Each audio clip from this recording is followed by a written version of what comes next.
உங்கள் டிஎஸ்ஆர் பேசுகிறேன். சினிமாங்கிறது புகழின் உச்சத்துக்கு கொண்டு போகும், அப்புறம் அது வந்து கொட்டும் பணம், அதான் சினிமா. ஸோ அந்த மாதிரி ஒரு அருமையான வேக்கண்ட் இருக்குது சினிமாவை தேடி இன்னும் கோடிக்கணக்கான பேர்கள் வரணும். பிடிச்சவங்க வரலாம், பிடிக்காதவங்க கம்பல்சரி கிடையாது. ஸோ ஒரு 4 பில்லர்ஸை பற்றி பேசிட்டு வரேன். பார்ட் 2, எங்கள் ஃபாதர் தான் நல்ல ஒரு செல்வாக்கு ஜமீன்தாராக, இந்த பக்கம் அமெரிக்கன் டைமண்ட் ஃபேக்ட்ரி, இந்த பக்கம் அக்ரிகல்ச்சர் பிஸ்னஸ்ஸு, அக்ரிகல்ச்சர், இந்த பக்கம் லேபர் கான்ட்ராக்ட், இந்த மாதிரி எல்லாமே அன்றைக்கி புதுசு. எலக்ட்ரிக் மோட்டார் பஸ்ஸு, கிணறு, வெள்ளுங்கிறது நம்ம மண் கிணறு தான் பார்த்துருப்போம், பாறை கிணறு தான் பார்த்துருப்போம். புதுசாக நம்ம டேஸ்ட்டுக்கு கிணறு வெட்டுறது. கிணறுங்கிறது ஒரு ஊரில் பொது கிணறு இருக்கும், எல்லாம் தண்ணி வராது. எங்கள் ஊர்லலாம் திருச்சியிலலாம் அந்த காலத்தில் போர் கிடையாது. போர் இல்லாததுனால கேணி தான். ஸோ அந்த மாதிரி எங்கள் அப்பா லைஃப்பில் ஒரு நல்ல அருமையாக வாழ்ந்துக்கிட்டு இருப்போம். இந்த பக்கம் விவசாயங்கள், இந்த பக்கம் மாம்பழ தோட்டங்கள், இந்த பக்கம் தென்னை மரங்கள், இந்த பக்கம் கரும்பு, நெல், இப்படி வாழ்ந்துக்கிட்டு இருந்த நேரம் எங்கள் அப்பாவோட ஒரு பார்ட்னர் இருக்கார். அவர் பேர் மிஸ்டர் ரங்கசுவாமி. அவர் வந்து ஊர் பிரசிடெண்ட்டு, நல்ல மனிதர், எங்கள் அப்பாவோட பார்ட்னர். ஸோ அவருடைய சன்னு வந்து மிஸ்டர் செல்லதுரை, அவங்க அடுத்த ஜென்ரேஷனாக வந்துருச்சு. ஸோ அப்போ எங்கள் ஃபாதருடைய லைஃப்பை சொல்லும்போது நல்ல ஓஹோன்னு வாழ்ந்துக்கிட்டு இருந்த குடும்பம். நான் ஒரு டைம் ஒரு சின்ன இன்சிடெண்ட் சொல்லிடுறேன். வாழ்க்கையில் சில இன்சிடெண்ட்கள் காமெடியாகவும் இருக்கும், பட் இஸ் ஒரு காமெடின்னு வச்சுக்கலாம், ஒரு இன்சிடென்ட்னு வச்சுக்கலாம். ஸோ என்னுடைய வாழ்க்கையும் எங்கள் அப்பா வாழ்க்கையில் பிணைக்கப்பட்டது தான். So interesting story. அப்போ தோட்டத்தில் எல்லோரும் வேலை செஞ்சுக்கிட்டு இருக்காங்க. எங்கள் மதரோட வேலை என்னென்னா, 2 பேர் 3 பேர் சித்திகள் இருப்பாங்க. எங்களுக்கு 5 சித்தி இருப்பாங்க வீட்டில் எப்போதும். ஏன்னா எங்கள் வீட்டில் 5 பேர் அண்ணன் தம்பிக்கிறதுனால 4-5 பேர் எப்போதும் பெண்கள் இருப்பாங்க. மாடு கறவைக்கு இருக்கும், பண்ணையம்பாங்க வில்லேஜில். அப்போ காலையில் எங்கள் அப்பா இவங்கெல்லாம் காலையில் வயலுக்கு போகும்போது அந்த கஞ்சி சோறு, வெங்காயம், பச்சை மிளகாய், இல்லை மீந்த பழைய குழம்பு, இந்த 3 தான் ஃபுட்டு. நான் சொல்கிறது 50 இயர்ஸ் பேக் சொல்கிறேன். ஸோ அதை சாப்பிட்டுட்டு காலையில் ஏர் உழுவ போயிடுவாங்க, இல்லாட்டி வயலில் கடுமையான வேலைகள் இருக்கும். எங்கள் அப்பா மட்டும் போக மாட்டார். ஏன்னா எங்கள் அப்பா வந்து காலையில் இருந்துச்சு ஃபேக்ட்ரிக்கு போயிடுவார். அந்த தூடு மூக்குத்தி மெனப்பிச்சுருங்க இல்லையா, அதில் போய் காலையில் இருந்துச்சோடனே அந்த கல்லெல்லாம் பார்க்க ஆரம்பிப்பார். அமெரிக்கன் டைமண்ட்ஸு தர வரையாக பிரிப்பார். அப்புறம் அதெல்லாம் ரெடி பண்ணி வச்சுட்டு அவர் 10 மணிக்கு கோட்டைக்கு போயிடுவார். திருச்சிராப்பள்ளி வந்து திருச்சி வந்து கோட்டைன்னு பேர் சொல்லுவாங்க அந்த காலத்தில். திருச்சிராப்பள்ளிம்பாங்க படித்தவங்கெல்லாம். படிக்காதவங்கலாம் கோட்டைக்கு போயிட்டாங்க அப்படின்னு கோட்டைக்கு கிளம்புறாரு.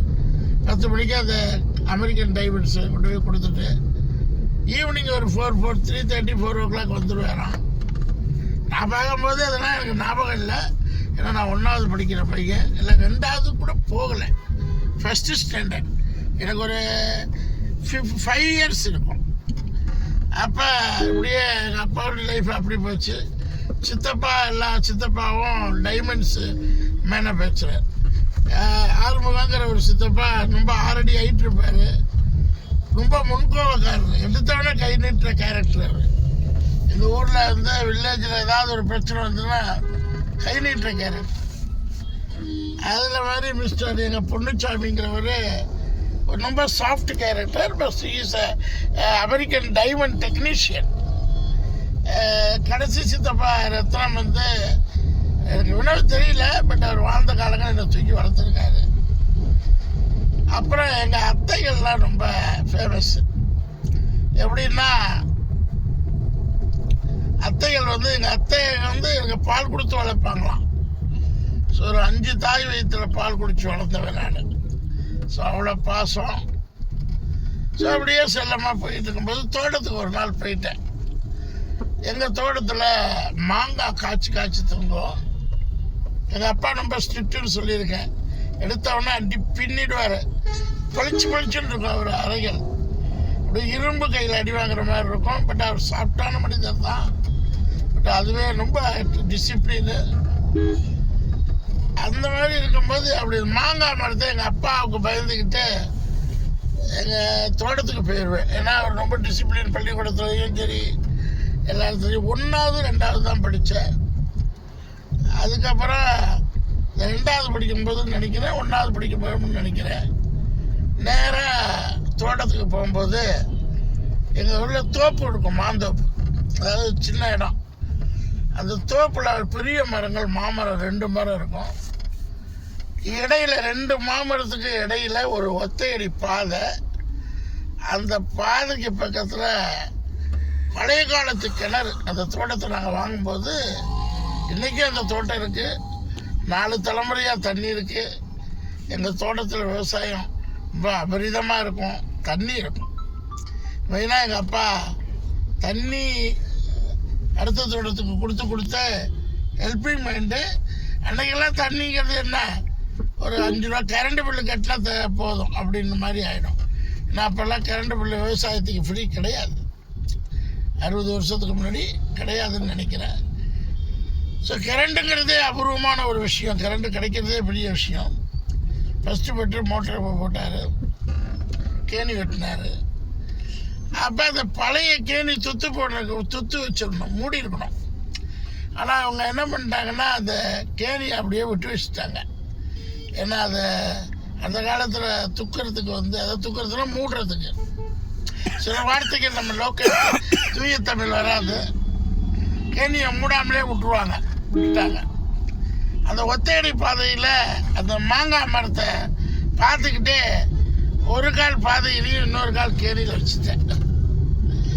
கேணியில் வைக்கும்போது அப்படியே கேணிக்குள்ளே விழுந்துட்டேன். கிட்டத்தட்ட ஒரு 200 அடி ஆழம்னு நினைக்கிறேன். 100 150 அடி 200 அடி இருக்குன்னு நினைக்கிறேன். பாலடைஞ்ச கிணறு. உள்ள ஃபுல்லாக கருநாகங்கள். அந்த பாலடைஞ்ச கிணறு உள்ள கருநாகங்கள். சின்ன குட்டி பையன் நான் விழுந்துட்டு சுத்தீரும் அப்பா அம்மான்னு கத்துறேன். யாரும் இல்லை. அப்புறம் எங்கள் தோட்டத்தில் ஒருத்தர், அவர் பேர் பழனி ஆண்டி, கரெக்ட், பழனி ஆண்டின்னு நினைக்கிறேன். எங்கள் தோட்டத்தில் நண்பர், எங்கள் அப்பாவோட நண்பர். அவர் சீனிம்பாங்க. என்ன சீனிவாசனுங்கிற பேர், டிஎஸ்ஆருடைய பேர் சீனிவாசன், உண்மையான பேர். அப்போ சீனி எங்கே காணோம், சீனி செல்ல குழந்தை. நான் எங்கே போனாலும் சுற்றி பார்த்தா இந்த பக்கம் தானே, மாந்தோப்புக்கு பக்கம் தானே போனான் அப்படின்னு சொல்ல ஒடியாந்து டக்குனு கேணி எட்டி பார்க்குறாங்க. அந்த கருநாகங்களுக்கு நடுப்புற ஒரு இன்ட்ரெஸ்டிங்கான லைஃப் ஸ்டோரியெல்லாம் வரும். அப்படியே குறுகி போய் உட்காந்துருக்குறேன். எல்லா பாம்புகளும் இருக்குது. கருநாகம் கடித்தா இறந்து போயிடுவாங்க. கருநாகங்கள்லாம் நான் வாழ்க்கையில் அப்போ மட்டும்தான் பார்த்துருப்பேன்னு நினைக்கிறேன். அப்புறம் கத்துனா எல்லாம் குதிக்க முடியாது, ஏன்னா கீழே பாம்புகள்.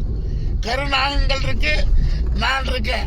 இன்னொரு ஆள் குதித்து தூக்கவும் முடியாது, படிக்கட்டும் இல்லை. அப்போ என்ன பண்ணாங்க, வாளியை விட்டு, இந்த வாளியில் சின்ன ஒரு வாளி, இரும்பு வாளின்னு நினைக்கிறேன், இரும்பு வாளி தான். அப்போல்லாம் பிளாஸ்டிக் கிடையாது, உலகம் ஃபைபர் ஃப்ரீ, பொல்யூஷன் கிடையாது. வாளியில் விட்டு எனக்கு ஃபஸ்ட்டு எனக்கு வந்த ஒரு சோதனைன்னு சொல்லலாம், கண்டம்னு சொல்லலாம். 7 வயதில் கருநாக பாம்புகள் இருந்து தப்பிச்சு மேலே வர்ற எங்கள் அப்பா கீழே பார்த்து போக தெரியாதா அப்படிப்பாரு. அப்போ ஞாபகம் இருக்குது எங்கள் அப்பா அடித்தது. அவருக்கு பயம் இருந்தாலும் டிசிப்ளின். எங்கள் அப்பா மாதிரி ஒரு டிசிப்ளின் மனிதரை நாம் கொடுத்து வச்சுருக்கணும். It's very discipline, very honest, very இன்னசென்ட்டுன்னு சொல்ல மாட்டேன். ஏன்னா கொஞ்சம் இன்னசென்ட்டாக இருந்தால் வாழ்க்கையில் முன்னேற முடியாது. கொஞ்சம் செல்ஃபிஷாக இருக்கணும். ஏன்னா செல்ஃபிஷாக இருந்தால் தான் சர்வீஸ் பண்ண முடியும். பட் நான் கொஞ்சம் செல்ஃபிஸ்ட் கம்மி. ஸோ எங்கள் அப்பா சக்ஸஸ் ஆகிடுச்சு செல்ஃபிஷாக இருந்து. ஸோ அப்போ மேலே வந்ததுக்கப்புறம் இது ஒரு அருமையான இன்சிடெண்ட். தோட்டத்தில் கருநாகங்களில் விழுந்து கிடைக்கல, என்னன்னே தெரியல. அது பிரபு சாலமன் படம் எடுப்பார். சிங்கத்தோட அந்த ஹீரோ வந்து பழகும்போது ஒரு ஃப்ரெண்ட்ஷிப்பாக இருக்கும். எப்படி கும்கியில் பழகும்போது அது மாதிரி எனக்கு அப்போ தான் ஞாபகம் வந்துச்சு. பிரபு சாலமன் சாரை பார்க்கும்போதெல்லாம் பாம்புகளும் நம்மளோட பேசுப்புல இருக்கு, விளையாடும்புல இருக்கு அப்படிங்கிற ஒரு நினச்சிக்கிட்டேன் என் மைண்டில். ஸோ மிருகங்களுக்கும் பாசம் இருக்குது, நேசம் இருக்குது. அதை நீங்கள் மாம்பழ படம் பார்த்தீங்கன்னா தெரியும். பாசங்களும் நேசங்களும் மிருகத்துக்கிட்டையும் அன்பு இருக்குது.